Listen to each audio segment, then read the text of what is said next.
Hi, we continue in Luke 19 as Jesus tells the Pharisees and the scribes, along with the tax collectors and the sinners, and the disciples, a little story about a rich man and a poor man named Lazarus.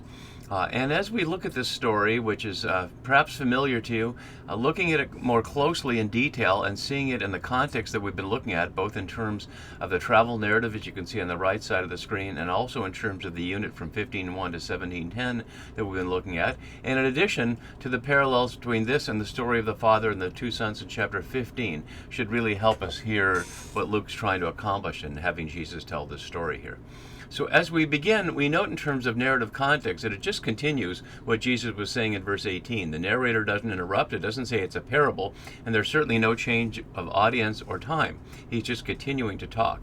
So this is all addressed, as we've been seeing, to the Pharisees who are lovers of money, who put their nose up at him, or in the New SB translation here, they ridiculed him. And so we saw last time, you are those who justify yourselves in the sight of others, and how what followed is an expression of elements of abomination, as we saw here, as well as a subtle little hint about John the Baptist and Herodias and Herod that was going on there in terms of the divorce situation. And then we go directly to the story. So there are a lot of elements of this story that, as I've been hinting at, that we need to look at to see the connection. So let's look at that right away. In fact, let's start with the journey to Jerusalem, where we see here it's so closely connected with the story of the rich fool. And I won't bring up a table of comparisons, but we can just hear immediately it's a rich man by himself with no apparent family and nobody else around them, who suddenly their life is demanded of them, whether in this case the man dies, or in the story in chapter 12 where it just says that God said, "You fool, this day your life is demanded of you." And so we see those in parallel, and we can certainly read those together as we will. But another way of looking at it is to see this parable we're looking at here as parallel to the one about the manager of injustice up here, as well as part of this set of three parables here, each of which begins with "there was a man." As I noted last time, or around this parable here, these are the only parables in Luke that are around the beginning of "there was a man." So we tend by default to connect the story of the lost son with the story of the lost sheep and the lost coin. And it certainly is connected there around what was lost is found. But it's also a bridge to what we're seeing here and fills out the story of the rich man, the story of the father and the two sons isn't part of our immediate chiasm, but it is in chapter 16. And when we get to our passage here, we're about the final consequences. So we saw this is all addressed to the Pharisees and scribes about the struggles of the poor over a simple thing that to the Pharisees stand for, which is to say Luke's rich elite Roman audience.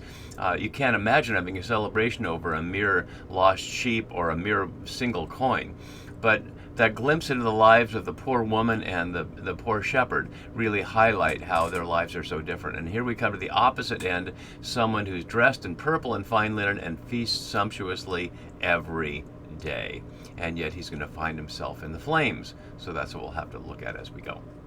So let's look at some of the parallels between this story and the story of the father and the two sons. And they're not often compared, and so I think it's really important that we see how they fit. So there are three characters in both of them, and they correspond this way, that Abraham in our story corresponds to the father in the previous story, and he's called Father Abraham by the rich man. The rich man is parallel to the elder brother. He's apart from the one he rejected, whether that's the prodigal son or Lazarus in that case. And then Lazarus is parallel to the prodigal, not because he's been destructive or wasted anybody's resources, but because he's hungry and longing for food. And as we'll see, the exact same word is used. We also see in the plot of the story there are parallels, that both the rich man and the elder son are each called son or child by the father figure. Lazarus and the prodigal are both with lowly animals, with dogs, and in some art I'll show you there's also a monkey and a peacock and others along with it, and a cat too. And then the prodigal with the pigs. In both of them, somebody looks up and sees someone else at a distance, and that's not common in Luke. The father looks up and sees the prodigal at a distance, and the rich man looks up and sees Abraham at a distance. And then near the end, there are both stories about somebody being dead and then alive, using that kind of language. They both involve the father's house, and they both end with a conversation with the father that does not have a clear outcome. So we can certainly look at those two stories together, and this one is certainly a measure, just like the story of the rich man with the crops that grow, the land that grows in chapter 12 of Oakman's comment about what mammon is, which isn't just wealth itself, but wealth that's collected in the bank or the storehouse in the treasury. So we see in chapter 12 it's specifically around, what'll I do? I'll build bigger storehouses. And the man in our story here must be storing it somewhere, but he's storing it in his food and his clothing, if nothing else. And so, as Oakman says, mammon is based in a system that exploits the many for the benefit of the few. To serve mammon is to be alone in one's self-sufficiency. To serve God is to have concern for others and to practice reciprocity. And that's the case with the rich man here and the rich man in chapter 12. Not only is he not in relationship with Lazarus, we don't see this rich man has any servants. We don't see that he has a wife. We don't see that he has children. We don't see there's anybody around him at all. All we do is see that he's dressed this way and he feasts this way. And we can assume he's not feasting alone, and in like this image, as many others, it's showing him with many rich friends, echoing what we saw in chapter 14, Luke's Jesus said not to do. When you have a banquet, don't invite your rich friends and neighbors who can repay you, practicing that kind of balanced reciprocity. But instead, we just see the image of him all by himself. So we were looking at earlier in at the beginning of chapter 16 with that rich man story, and here we see these together. And these will point forward to two others. To the rich man who walks away sad at Jesus telling him that he has to give up his possessions and give them to the poor and then follow. And then with Zacchaeus, who becomes the manifestation of so many elements here, of a tax collector that turns around, of someone who reduces debt, and of a child of Abraham, as we'll see. So all those will come together. So one of the background pieces, and we'll look at this more next time, but I'll bring it up now, is it will tell us in the verses right after here that the rich man ended up in Hades and there are flames, and so what's that all about? And some of the background is from First Enoch, from these passages. I'm just putting that up now so you can see that now, but we'll get to that in the next video. So what I'd like to put up here is this little annotated version of the story, and what I have in black is the New RSV, just copied verbatim from the left side of the screen. What I have in red, also copied verbatim, are words from elsewhere in the Gospel, almost always the words of Jesus, but sometimes the words of John the Baptist, and I think once or twice from the narrator. But if we go through it this way, we can really hear how the rich man who says, send Lazarus to help me, ought to have already known. Because not only do we as readers know what we hear here in Luke's Gospel, but there's nothing that Jesus is saying in Luke's Gospel that's not from Moses and the prophets, which is what he tells the rich man near the end of our story. So I'll go through this as we go. I won't read through the whole thing now, but we see right here, there was a rich man who was dressed in purple and fine linen, who feasted sumptuously every day. But in the background we hear, woe to you who are rich, you have received your consolation. Woe to you who are full now, you will be hungry. And then Jesus talking about the crowd and John the Baptist, what then did you go out to the wilderness to see? Someone dressed in soft robes? Look, those who put on fine clothing and live in luxury are in royal palaces. And at his gate lay a poor man named Lazarus, covered with sores. Blessed are you who are poor, for yours is the kingdom of God. Who longed to satisfy his hunger with what fell from the rich man's table, even the dogs would come and lick his sores. Blessed are you who are hungry now, for you will be filled. The poor man died and was carried away by the angels to be with Abraham. And I tell you, everyone acknowledges me before others, the human will also acknowledge before the angels of God. And so with that up and these parallels up, let's look more closely at the details of our story. As my note below has, this is another passage that's unique to Luke, and it has a number of unique words here, either unique to Luke's Gospel or unique to the New Testament or unique to the Bible. I didn't lay them all out here as I did in the story of the Father and the two sons, but Luke is certainly working with his own material here. And we've already noted the presence of the rich people, dressed in purple and fine linen. The word for dressed is a normal word for dressing, although it's interestingly used in 2 Samuel 1:24 and Septuagint in a curious context. Look at that briefly. Saul clothed with crimson in luxury. So that's an interesting thing, as David laments and calls Israel to lament over the dead Saul. But the purple and fine linen, in addition to being ostentatious symbols of wealth, biblically have a curious, interestingly background piece that fits into our story. So let's look at that. So porphyrin here, it's a term for royal garments. We see it in Mark for what they put on Jesus to mock him. In Proverbs, as part of the description of the quote-unquote capable wife of a city elder, and Proverbs is very conservative that way, expecting women to make their men look good and to be polite and have qualities that make them good housekeepers and such. But we also note that 2 verses just before the description of wearing purple, we hear she opens her hand to the poor and reaches out her hands to the needy. So there we hear that someone dressed in purple is called to take care of the poor and the needy. Then there's an interesting element of the 49 uses of porphyrin in the Septuagint. 22 are in Exodus. And before I go any farther, let's note on the linen, busan, which is an Egyptian loanword via Hebrew, so it's specifically about Egyptian linen. It's 40 times in the Septuagint, and 33 of those times are in Exodus. And not only that, 24 times they're together in Exodus. So right here, purple and linen 24 times together in Exodus. And they're around the description of the priestly garment and the garments that cover the Mishkan, the box that holds the tablets of the law as they travel through the wilderness. And it's associated with priestliness, with holiness. And so is the name Lazarus, which, as many commentators mentioned, is a diminutive of the priestly name Eleazar, one of Aaron's sons. And so Eleazar would be dressed in purple and linen as a priest, but instead this man, who's in many ways the satire or the mockery of a priest, is dressed in purple and fine linen, while the man with the priestly diminutive name is covered with sores at his door, being licked by the dogs. So let's look a little more closely at the details. And it's a devastating portrait here. And for Luke's audience of wealthy Romans, even they would find this disgusting. The Roman elite certainly had honor and power in their wealth, but ostentatious wealth they looked down upon, what was later called in a different context the nouveau riche at one level, but also people who drew too much attention to their wealth.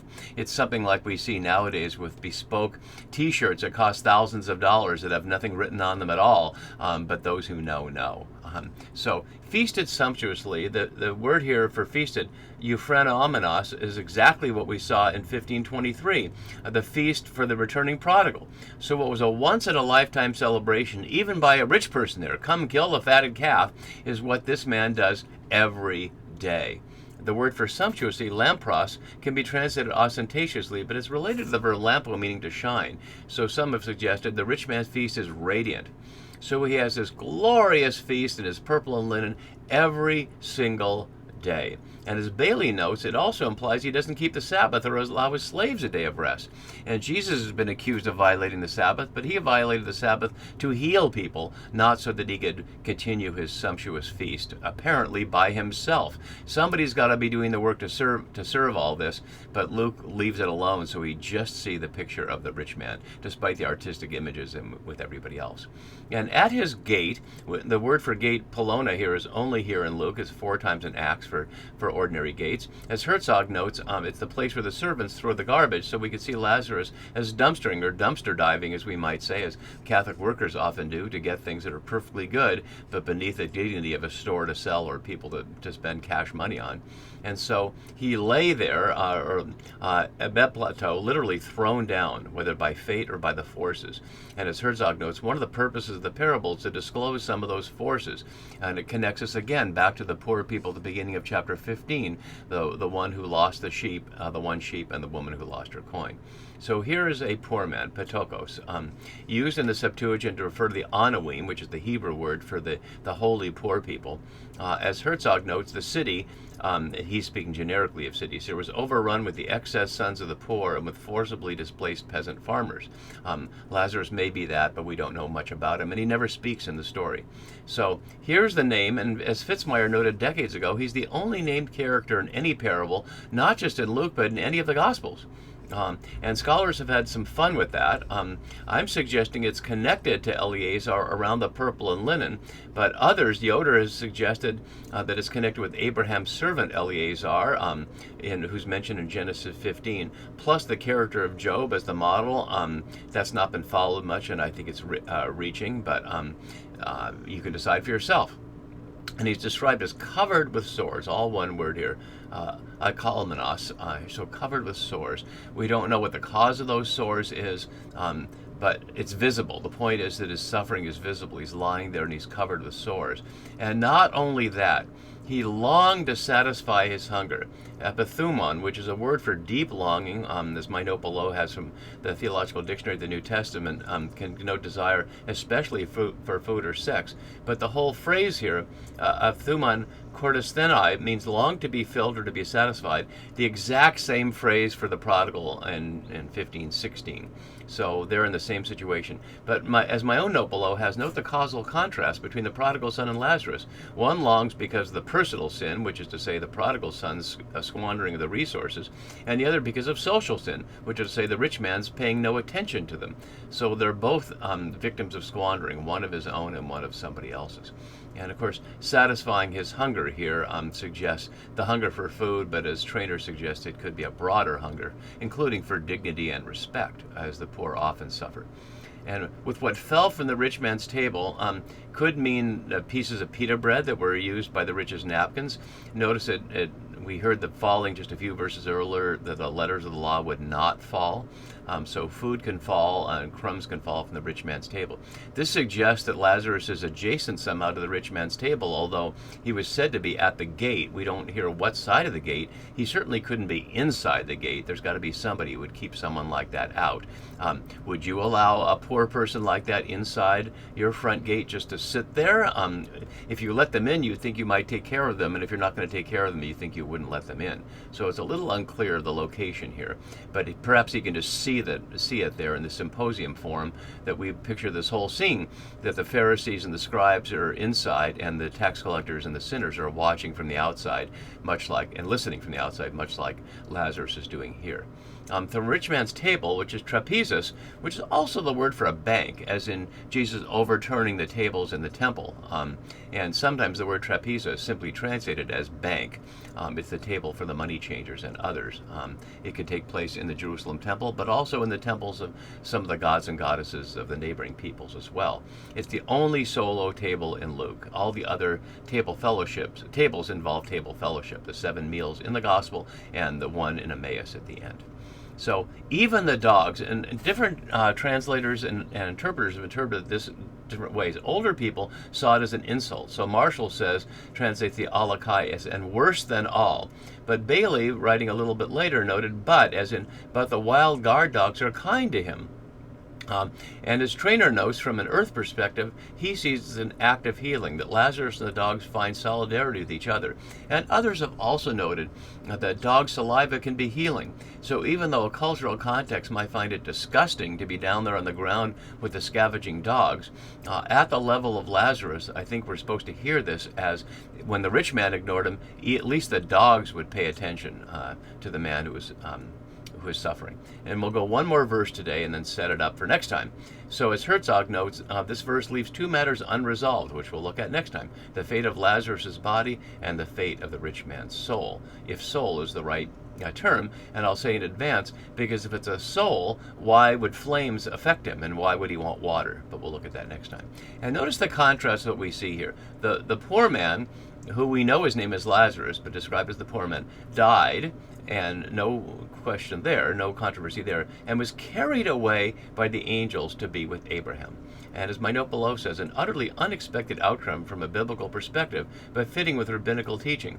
Vanderhorst notes that the apo prefix, here this word apothero, generally means back to where it belongs, hence the following free rendition: the poor man died and the angels carried him away to the bosom of Abraham, the place where he belonged, or his well-deserved place.